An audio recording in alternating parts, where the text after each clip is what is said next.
Baik, selanjutkan kembali. Pak Tamrin, tadi Pak Rahmat mengatakan ini sebenarnya bukan jaminan sosial. Kalau jaminan sosial, masyarakat tidak harus iuran dalamnya. Tapi ini jatuhnya asuransi sosial, begitu Pak Rahmat mengatakan. Iya, makanya saya bilang ada kesalahan nalar di situ, kesalahan pikir di situ. Nah, Ustadz begini, dalam setiap kata yang hal-hal yang digunakan dalam undang-undang itu tidak sekedar kata, misalnya asuransi, tapi ada yang namanya konsep. Konsep itu artinya utuh. Asuransi, insurance dalam bahasa Inggris itu jaminan. Jadi itu social insurance, bukan commercial insurance seperti yang sudah dijelaskan Mbak Rike dengan bagus. Jadi Bapak menarik kesimpulan bahwa BPJS ini adalah asuransi, keliru sekali. Karena kenapa? Komersial. Apa asuransi komersial itu?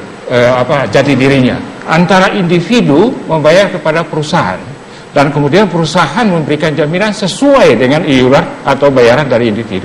Dalam BPJS itu warga negara menitipkan uangnya kepada negara. Jadi ini hubungan warga negara secara kolektif keseluruhan dengan negara. Nah, dengan negara mengelola agar terjadi subsidi silang. Bahasa Indonesianya gotong royong. Artinya terjadi subsidi silang antara kelas atas yang 5%, kelas menengah yang 40%, dan kelas bawah yang 55%, supaya yang berpunya di atas membantu yang di bawah. Dengan sistem ini. Ada ini di sini Pak Rahmat, prinsip gotong royong saling membantu gitu. Ya, saya kira pertama kali justru ini adalah kritik Hizbut Tahrir sejak awal ketika terbit undang-undang SJSN juga BPJS. Kita kritik. Yang pertama, dalam undang-undang itu adalah pengalihan tanggung jawab. Negara yang seharusnya bertanggung jawab atas kebutuhan rakyat dalam urusan sandang, pangan, papan, termasuk pendidikan, keamanan, dan kesehatan, harusnya menjadi tanggung jawab negara. Tetapi undang-undang itu dialihkan kepada rakyat, rakyat yang harus membayar. Kalau tadi disebut asuransi, asuransi mungkin ada sedikit berbeda dengan komersial, tapi fakta asuransi tidak berbeda. Satu, di situ ada membayar iuran. Iuran itu premi, harus wajib dibayar setiap bulan, dan ada denda apabila telat pembayaran. Coba. Nah, ini kesalahan pikir lagi. Jangan ini kesalahan nalar lagi. Pak. Sebentar lagi. Saya tambahkan dulu. Kesalahan nalar lagi nih. Kesalahan nalarnya begini. Jadi negara itu memang tugasnya adalah mengambil dari masyarakat, baru warga negara. Itu negara sekuler. Dengar dulu. Negara itu mengambil dan meredistribusikan. Pajak kita yang membiayai negara ini bukan negara. Rakyat pembayar pajak itu yang membiayai negara. Itu saya tambahkan. Rakyat pembayar pajak yang membayar negara ini, bukan negara. Pak Tamrin, silakan baca. Di dalam sedikit Mbak. Ya. Di dalam Undang-Undang Dasar 1945 amandemen pasal 28 dan 34 yang dibacakan Bu Rike tadi, itu kalimatnya jaminan loh, Pak. Bukan asuransi. Itu pertama. Sebentar. Itu satu. Main dengan sebentar. Aku memotong terus. Sebentar. Ya, jadi sejatinya bukan jaminan. Sedikit Mbak Irma, selesaikan sedikit. Sebagai wakil rakyat saya ingin menjelaskan sedikit. Oke, Pak Amin, kita dengarkan sebentar. Rakyat. Oke, silakan. Rakyat yang punya hak. Oke, saya ingin menjelaskan sedikit. Saya juga rakyat. Jadi, mohon maaf Pak Ustadz, maaf ya. Selesaikan satu, baru yang satu ngomong. Saya tadi sedang bicara. Jadi, bahwa pada tanggal 6 September 2000, berdasarkan fatwa Dewan Syariah Nasional (DSN) MUI nomor 17 tahun 2000 tentang sanksi atas nasabah mampu yang menunda-nunda pembayaran. Jadi MUI melegalkan denda terhadap nasabah yang menunda-nunda pembayaran. Jadi apa masalahnya dengan denda yang tadi disebut? Pak Amin.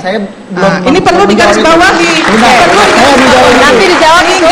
Saya sebagai wakil rakyat, saya tidak yakin Rike mendukung MUI dalam rangka menyelamatkan MUI juga.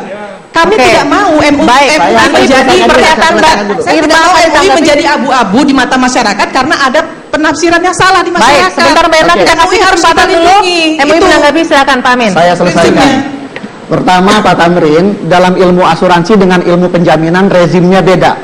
Dulu ketika masih ada Bapak Pam LK, itu ada biro asuransi, ada biro penjaminan. Karena rezimnya beda. Jadi Bapak harus pahami itu, bisnisnya beda. Akan sangat panjang kalau saya ulang. Saya potong selesai satu dulu. Satu dulu, selesai. Ya, itu yang pertama.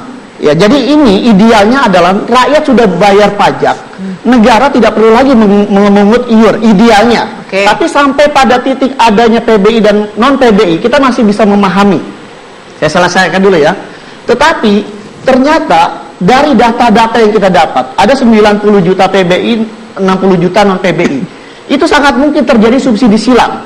Yang non PBI menjadi PBI, PBI menjadi mensubsidi non PBI. Itu sebuah ketidakadilan. Ya. Jadi saya tidak mempersoalkan masalah iurannya, Pak. Jadi itu satu. Kedua, ya. Nah, karena dana itu terhimpun secara cair begitu, itu dana itu liquid sekali. Saya paham tentang masalah investasi. Ini poin kedua yang masalah riba. Tentu pasti dana yang terkumpul dari iur dan subsidi pemerintah itu tidak ditempatkan di dalam lemari kan?